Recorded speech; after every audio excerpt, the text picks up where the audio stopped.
भारतीय जनता युवा मोर्चानि बखाक्तै दिनै डक्टर श्यामाप्रसाद मुखार्जी हल संसदका कायसा कग्लाम पान्डा केन्द्र सरकारनि बाजेट साख्लायमुंनति सिक्ला रकनि कग्लाम अ पान्डाव मानजागिखा नारगाखराङै मन्त्रिकरा डक्टर मानिक साहा বিজেপি হাস্তে কাজকো রাজীব ভট্টাচার্য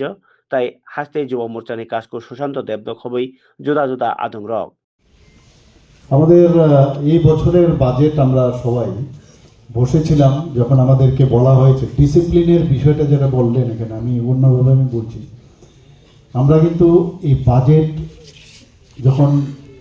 এই টিভি স্ক্রিনে আমরা দেখি বসে থাকি এবং তার মধ্যে জানার বা চেষ্টা করা এবং সেটাকে আরও নিজের ভিতরে নেওয়া সেটা ডিপেন্ড করে weather I will deliver or not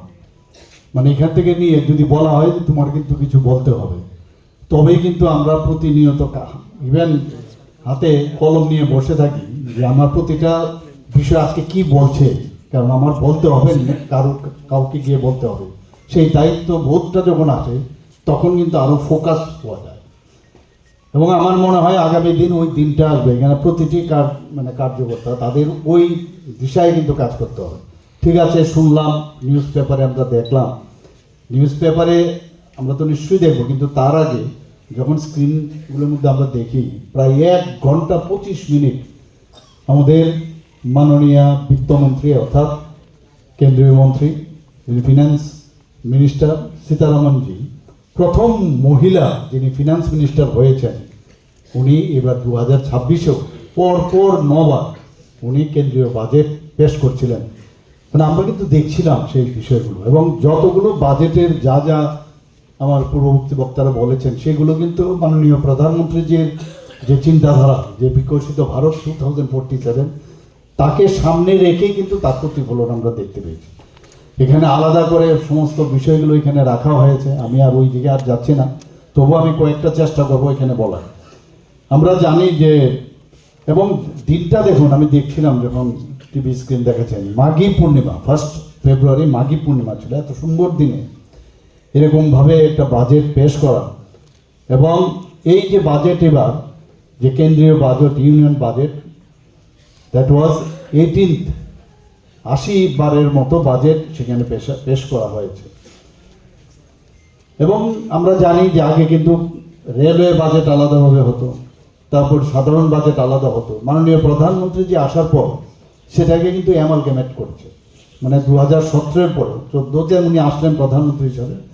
আজকের অনুষ্ঠানের প্রেক্ষাপট একটু ভিন্ন এখানে আমার পরবর্তীতে আমরা সবাই মিলে আমাদের নেতৃত্বদের বিশেষ করে আমাদের প্রদেশ সভাপতি এবং রাজ্যের জনপ্রিয় মুখ্যমন্ত্রীর ওনাদের বক্তব্য আমরা সবাই মিলে শুনব এবং আগামী দিনে আমরা আমাদের বিভিন্ন সাংগঠনিক কার্যক্রমে আমরা সেইগুলাকে নিচু স্তর পর্যন্ত নিয়ে যাওয়ার চেষ্টা করব আমরা সবাই অবগত আছি দেশের মাতৃশক্তি আমাদের ফিনান্স মিনিস্টার নির্মলা সীতারামন মহোদয়া ওনার 9th টাইম উনি বাজেট পেশ করেছেন আজকে নারী শক্তিকে ধন্যবাদ ও কৃতজ্ঞতা জ্ঞাপন করে আজকে কিন্তু আমরা এই অনুষ্ঠানে প্রত্যেকজন অতিথিকে আমরা দেবী দুর্গার প্রতিকৃতি দিয়েছি কারণ একমাত্র ভারতীয় জনতা পার্টি যে পার্টি মাতৃশক্তিকে সম্মান করে এবং একজন মহিলাকে একজন মাকে এই দেশের অর্থনীতি দেখার জন্য মন্ত্রী করা হয়েছে এই দেশে একমাত্র সম্ভব যিনি রাষ্ট্রপতি আছে উনি একজন মা উনি একজন বোন দ্রৌপদী মুর্মু সেই কারণে আজকে আমরা দেবী দুর্গার প্রতিকৃতি দিয়ে আজকে আমাদের যারা অতিথিরা আছেন বিশেষ করে আমাদের রাজ্যের জনপ্রিয় মুখ্যমন্ত্রী প্রদেশ সভাপতি প্রাক্তন এমপি আমরা প্রত্যেককে স্বাগত জানিয়েছি বাজেটের বিষয় নিয়ে আমাদের মূল বক্তারা প্রধান বক্তারা বক্তব্য রাখবেন আজকে কেন এই বাজেট যুব সম্মেলন আমরা আয়োজন করেছি প্রত্যেকটা যুব সমাজ যেন প্রত্যেকটা যুব ভাই বোন যেন ভারতীয় জনতা পার্টির যুব কার্যকর্তারা যেন এই বাজেট সম্বন্ধে অবগত হয় এবং এই বাজেটকে নিয়ে আগামী দিনে যেন একদম নিচু স্তরে বুথ স্তর পর্যন্ত যেন বাজেটটাকে পৌঁছানো যায়, প্রত্যেকটা যুব ভাই বোনের কাছে যেন পৌঁছানো যায়, সেই উদ্দেশ্য লক্ষ্যমাত্রাকে সামনে রেখে আমরা এই অনুষ্ঠান করেছি। বিভিন্ন রাজনৈতিক দল